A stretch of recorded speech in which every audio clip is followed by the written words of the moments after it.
सबसे जो जबरदस्त चीज जो मुझे लगी वो थी मोहम्मद शामी, जिन्होंने 5 आउट किए, इंजरी के बाद बहुत टाइम के बाद वापस आए।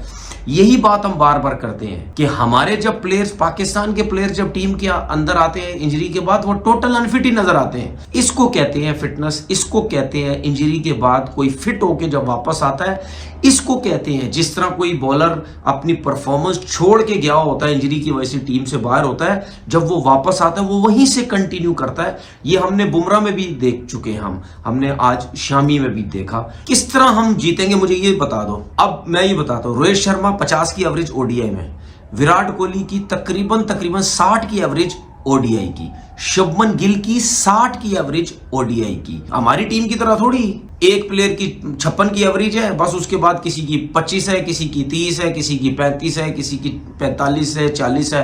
फिर उसके बाद ऋषभ पंत बाहर बैठा हुआ है, ठीक है, वो एक क्लास किस्म का, जबरदस्त किस्म का वो विकेट कीपर बैट्समैन है, उसको रोकना अजाब होता है जब वो रन करने पे आता है। फिर उसके बाद हर्षदीप सिंह बाहर बैठा, लेफ्ट आर्म फास्ट बॉलर। तो ऑप्शंस तो देखो उनके पास कितने हैं। भारत ने काफी इजीली अपने पहले चैंपियंस ट्रॉफी के मैच में बांग्लादेश को हरा दिया है। भारत की इस जीत पर तनवीर अहमद का क्या कहना है, आइए वीडियो में देखते हैं। बहुत आसानी से इंडिया की टीम जीत गई और बड़ा एंजॉय करके उन्होंने ये मैच जीता है। इतना जबरदस्त स्पिन अटैक है उनका, फास्ट बॉलिंग अटैक बड़ा जबरदस्त था। और जो टीम खेल रही थी, और उसके बाद बाहर भी जो डगआउट में लड़के बैठे हुए थे, ऐसे लग रहा था इनको हटा के उनको भी खिला दो तो इंडियन टीम को कोई फर्क नहीं पड़ेगा। इतनी बड़ी टीम जो है वो वहां गई भी है चैंपियन ट्रॉफी खेलने, तो ऐसी टीम को हराना मेरे ख्याल में बहुत ही मुश्किल काम है। बैड लक बोलूंगा मैं अक्षर पटेल को, उनकी हैट्रिक नहीं हो सकी। उस पूरी हैट्रिक को बर्बाद करने में रोहित शर्मा का बहुत बड़ा हाथ, और आपने देखो उनको अफसोस भी हुआ। ठीक है, आपको अफसोस हुआ, लेकिन बॉलर के लिए ये टाइम जो है ना, ये कभी कभार आते हैं। अगर कोई भी फील्डर सीधे सीधे कैच जब छोड़ देता है, उसको वो तो सॉरी कर लेगा, माफी मांग लेगा, हाथ जोड़ देगा, ये कर देगा, वो कर देगा, लेकिन ये टाइम बॉलर के पास कभी कभार आते हैं। तो जिस तरह कप्तान दूसरों पे गुस्सा करता है ना, अगर वो बॉलिंग बुरी नहीं कर रहा है, या कैचेस छोड़ता है, या मिस फील्डिंग करता है, इस तरह कप्तान को अपने आप को भी देखना चाहिए कि उसने कितनी बड़ी मिस्टेक की है रोहित शर्मा ने, कि उसकी हैट्रिक खराब कर दी। लेकिन इंडिया की तरफ से सबसे जो जबरदस्त चीज जो मुझे लगी वो थी मोहम्मद शामी, जिन्होंने 5 आउट किए, इंजरी के बाद बहुत टाइम के बाद वापस आए। यही बात हम बार बार करते हैं कि हमारे जब प्लेयर्स, पाकिस्तान के प्लेयर्स जब टीम के अंदर आते हैं इंजरी के बाद, वो टोटल अनफिट ही नजर आते हैं। वो कहीं से फिट ही नहीं होते, ना उनकी पेस होती है, ना उनकी परफॉर्मेंस होती है। जीरो परफॉर्मेंस लेके, हर चीज जीरो लेके वो टीम के अंदर आते हैं और कहते हैं जी हम फिट है। इसको कहते हैं फिटनेस, इसको कहते हैं इंजरी के बाद कोई फिट होके जब वापस आता है, इसको कहते हैं जिस तरह कोई बॉलर अपनी परफॉर्मेंस छोड़ के गया होता है, इंजरी की वजह से टीम से बाहर होता है, जब वो वापस आता है वो वहीं से कंटिन्यू करता है। ये हमने बुमराह में भी देख चुके हैं, हमने आज शामी में भी देखा। तो उन्होंने 5 आउट किए, शामी पे बड़ी नजरें थी, पता नहीं कैसी बॉलिंग करेंगे। और इंडिया की टीम ने बैटिंग स्टार्ट की। रोहित शर्मा आपको पता है, मतलब एवरग्रीन है वो, जिस तरह क्रिकेट खेलता है, 40-41 रन करके चला गया, प्रेशर सारा इंडियन टीम के ऊपर से खत्म करके चला जाता है। और यही चीज शुभमन गिल भी करता है। स्पेशलिस्ट होते हैं भाई, ओपनर स्पेशलिस्ट होते हैं। विराट कोहली स्ट्रगल कर रहा है, विराट कोहली आज भी स्ट्रगल कर रहा है। क्या ये जो विराट कोहली अगर स्ट्रगल कर रहे इससे ओपन करवा दें, ऊपर जाके बोले कि भाई जा यार ऊपर जाके रन कर दे? ऐसा नहीं होता। जिसका जो काम है वो वही सब कुछ करता है। तो अब मुझे एक बात बताएं, मैं सिर्फ इंडियन टीम की बैटिंग की बात इस वजह से अभी कर रहा हूं कि किस किस को आउट करोगे आप मुझे बताओ। अगर हम पाकिस्तान के अगेंस्ट खेलते हैं, जो कि हमने खेलना भी अगला मैच, तो किस तरह हम जीतेंगे मुझे ये बता दो। रोहित शर्मा का 50 का एवरेज। अब देखो हम क्या बार बार बोलते हैं कि एक नहीं करेगा दूसरा कर जाएगा, दूसरा नहीं करेगा तीसरा रन करेगा। आज रोहित शर्मा ने कुछ नहीं किया, आज विराट कोहली ने कुछ नहीं किया। ठीक है, किसने रन किए? शुभमन गिल ने 100 कर दिए, श्रेयस अय्यर भी आउट हो गया। ठीक है, अब मैं ये बताता हूं, रोहित शर्मा 50 की एवरेज ओडीआई में, विराट कोहली की तकरीबन 60 की एवरेज ओडीआई की, शुभमन गिल की 60 की एवरेज ओडीआई की। ठीक है, उसकी श्रेयस अय्यर की मैंने बताई 50 की एवरेज, के राहुल की भी तकरीबन 48 की एवरेज। अब मुझे ये बताओ कि क्यों नहीं जीतेगी ये टीम, क्यों ये टीम रन नहीं करेगी? जिस टीम के टॉप के 5 प्लेयर्स की एवरेजेस 50-50, 60-60 की एवरेज है, तो वो टीम क्यों नहीं जीतेगी? हमारी टीम की तरह थोड़ी एक प्लेयर की 56 की एवरेज है बस, उसके बाद किसी की 25 है, किसी की 30 है, किसी की 35 है, किसी की 45 है, 40 है।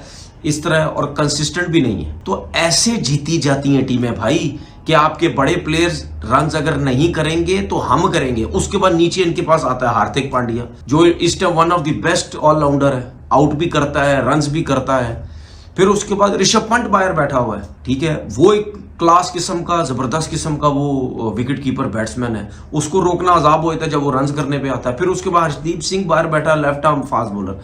तो ऑप्शंस तो देखो उनके पास कितने हैं। वॉशिंगटन सुंदर है, वरुण चक्रवर्ती है, क्या क्लास किस्म की स्पिन अटैक है उनके पास। तो ऐसी टीमों को हराने के लिए ना फिर आपको सोचना पड़ता है कि हम ऐसी टीम्स को कैसे हराएंगे। अब हमने जो इंडिया के खिलाफ प्लानिंग करनी है, वो क्या प्लानिंग करनी है, ये अब आपका जो कोचिंग स्टाफ है या कप्तान है वो क्या सोच के प्लानिंग करता है, क्या टीम खिलाता है इनके अगेंस्ट। क्योंकि हमारे पास तो वीक एरियाज बहुत है ना। अभी इमाम उल हक आ गए हैं फखर जमान की जगह, इमाम उल हक को टीम में डाला गया, ठीक है, चले जी गलती से एक ओपनर आया, लेकिन गया तो एक ओपनर गया, आया तो ओपनर ही ना, एक ही हो, फिर भी एक ही ओपनर हमारे पास। अब ये क्या करते हैं इंडिया के खिलाफ, किसको ओपन कराते हैं, किसको तीसरे पे कराते हैं, किसको टीम में खिलाते हैं, कोई पता नहीं है।